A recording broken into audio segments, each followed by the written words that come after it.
Olá você! Seja muito bem-vindo ao nosso fascinante mundo do autismo. Aproveita que você está aí, se inscreve no canal, dá o seu like e compartilhe! Compartilhe, gente, por favor. Isso mesmo. Estava conversando com a Sofia um pouco antes e ela estava me lembrando, né, das nossas andanças sobre um tema muito interessante que é a camuflagem social, né, como um recurso para o autista. Exatamente. Quando eu era criança, antes de entrar um pouco nessa temática da camuflagem social em si, mas eu vou falar um pouco do que me levou a esse processo, né? Porque assim, quando eu era criança, eu era muito inconveniente mesmo na mamãe. Pode falar, pode ser sincera. Sofia era. Mas, gente, interessante, você me fez lembrar, eu me passei pra lá. Era muito inconveniente. Porém, gente, tudo que criança faz parece tão fofinho. Pois é. Aí eu chegava, né, na infância, chegava perto das pessoas. Quando elas demoravam muito na minha casa, uma visita, né, geralmente familiares, porque meus pais não tinham muito hábito de receber amigos, mas familiares. Demoravam muito. Até hoje, gente, eu sou zoada por isso. Eu chegava, nem lembro disso, mas eu sei que eu falei porque a minha cara fala mesmo. Eu chegava assim e falava assim, por que você não vai para sua casa? E com essa entonação, por que você não vai para sua casa? E ao mesmo tempo, outra coisa também que era muito comum quando eu era criança, era chegar para as pessoas e falar assim, pessoas que eu não conhecia, né? Eu chegava, eu não tinha muito hábito de cumprimentar às vezes as pessoas, mas aí os adultos, obviamente, me repreendiam por isso, aí eu falava, olá, pessoas que eu não conheço. Gente, parece que eu tô zoando a pessoa, né? Não era isso, eu juro. É que eu era tão literal, assim, hoje eu vejo que claramente parece que eu tô sendo irônica, né? Alguma coisa assim. Só que eu era tão literal que era o que vinha na minha mente para ter esse contato, né, com o outro que eu gostava, mas que era difícil. E aí, eu me lembro que eu não tinha muito convívio mesmo com outras crianças, eu tinha mais contato com adultos. E aí essa interação, né, com outras pessoas adultas, como eu disse, familiares, né, na sua maioria, ela me fez ver que eu precisava, como é que eu posso dizer? Que eu precisava ser mais educada, né? Eu era muito literal. E que eu não fazia isso com maldade para machucar as pessoas, juro que não. Mas eu era tão literal que eu precisava dar um jeito de camuflar isso, de trabalhar isso mesmo. Porque isso magoava as pessoas. Eu não tinha uma percepção boa das regras sociais nessa época. E aí, eu iniciei, né? Foi aí que eu iniciei esse processo de camuflagem social. E nasceu dentro de mim, foi até para um outro extremo que não é bacana, porque nasceu dentro de mim um desejo tão grande de agradar o outro, que você fica na mão da outra pessoa, sabe? Você fica querendo fazer tudo que a pessoa quer só para agradar ela e você aceita. E isso também não é bom.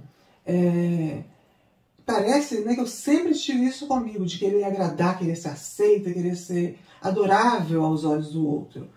Mas, na realidade, quando, para fazer esse vídeo, eu fui estudar minha própria trajetória, me autoanalisar, eu percebi que não, que teve um momento que isso foi construído na minha cabeça, esse desejo de agradar muito a outra pessoa. Sofia, você não era mal educada, né? Eu acho até que é um rótulo pesado para a família e para você própria.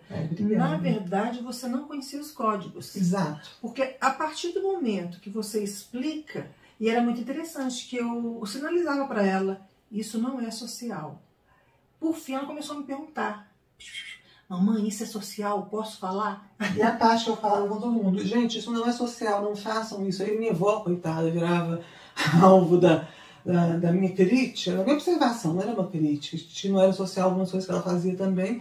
Porque todo mundo, autista ou não autista, e ainda mais numa família que tem várias pessoas com traços muito fortes de autismo, como a nossa, né, mamãe? Isso. A gente percebe esses comportamentos não sociais aos montes, assim. Pois bem, gente, então o que é essa camuflagem, né? Essa camuflagem estratégias para camuflar suas características. Características autistas. Você vai, suas próprias características, né? Autistas suas, que você não seria você se tirar o seu autismo, né? Sofia só tem o jeito Sofia de ser porque nela está incluído também no pacote as características autísticas. Então, quando eu escrevi esse livro aqui, que é uma reportagem com 10 autistas muito interessantes, a gente vê, todos nós, em algum momento, a gente passa a ter estratégias nos gestos. Então, por exemplo, eu me lembro que quando a gente começou os vídeos, a Sofia ficava meio robótica. Ainda fica um pouco. Eu não sou a melhor camufladora social do mundo não, tá, gente? Autistas são bem melhores que eu. Mas aí ela percebeu isso e ela foi tentando, né, aliar. Sim. É um processo, às vezes é demorado, porque a gente pensa que é fácil, mas na cabeça do autista pode funcionar assim: eu tenho que gesticular enquanto eu falo. Aí ele pensa que ele tem que gesticular e ele pode não ter o controle de qual gesto seria conveniente para o que ele está falando. Então a gente vai observando, copiando as pessoas, vendo assuntos, né, que são cotados, assuntos que não são. É como se fosse a rede social. Né? Lá atrás, na minha infância, eu ficava observando a rede social, verificava os algoritmos, essa atitude agrada. E com relação a meninas, isso é até mais fácil, porque as meninas são mais acolhedoras, elas também têm mais capacidade de observar, isso por questões neurológicas, mas também em função de como elas se relacionam. A própria coleguinha dá dica: poxa, não é assim não, por que você falou assim? Não é assim. Ah, então como é que é? Assim, assim, assim. Agora, não significa que os homens não disfarcem, não criem estratégias. Aqui a gente tem o Henrique, o Vicente Cassep, tem o Rodrigo Tramonte. A gente aqui tem alguns homens que mostram que não, que eles também tiveram que criar estratégias para sobreviver em sociedade. Inclusive o título desse livro que a minha mãe escreveu, como autista adulta, e uma escritora autista adulta, eles chamam justamente camaleônicos, porque são pessoas que tiveram que, como camaleões, se camuflarem para se adaptarem na sociedade. Assim. O mestre, o camuflagem social, ele é um mecanismo de sobrevivência importante, principalmente em ambientes pouco acessíveis, né, as diferenças, para as pessoas autistas. Só que como demanda um gasto de energia muito forte, que a minha mãe bem descreveu aqui, ele acaba colaborando, né, com a piora ou surgimento de condições coexistentes, como depressão, ansiedade. Então a gente tem que ficar muito atenta a como dosar isso. Eu não preciso mais falar, que era exatamente isso que eu ia falar. Porque, assim, para vocês terem ideia, eu fiz um esforço tão grande, mas tão grande, para me adaptar, para copiar, para ser aceita. Eu chegava em todos os ambientes, sem exceção, observando, observando, observando. E aí eu já não gostava de ir a festas. Pior quando eu pensava assim: nossa, eu tenho que cumprimentar um por um. Depois, quando eu vou embora, eu tenho que despedir de um por um. Era terrível. Mas aí é que toda a família tem que ficar atenta. No meu caso, esse esforço foi tão grande que eu nunca tive uma doença grave, mas eu passei por vários diagnósticos. Por quê? Porque gastrite nervosa, enjoos constantes, ansiedade para além, né? Tanto que eu desenvolvi o transtorno da ansiedade generalizada. Isso é muito perigoso. Por quê? Porque pode levar à depressão e a gente pode perder vidas porque a gente não está sabendo acolher a diferença. Pois é, isso é muito sério, a gente tem que estar bem atenta a isso.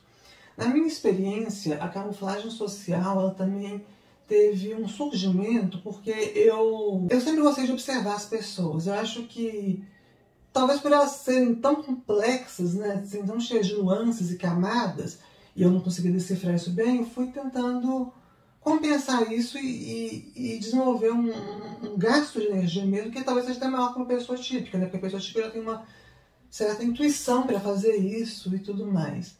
Eu gostava de perceber as motivações por trás de cada pequena atitude da pessoa no dia a dia. Tanto que, como pesquisadora, hoje no mestrado, o cotidiano é um ponto que me atrai bastante. E essas pequenas atitudes, elas tinham motivações, muitas vezes, que não eram óbvias. As pessoas não deixavam transparecer para o outro, e que às vezes nem elas mesmas tinham essa consciência, essa dimensão do que era que fazia elas terem determinada atitude.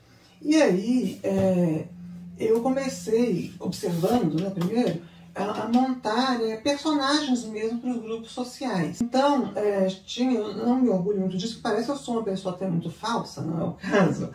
Mas assim, eu chegava quando eu era mais nova, na pré-adolescência isso foi muito evidente. Até tinham amigos e parentes que falavam que parecia que tinha mais de uma personalidade, assim.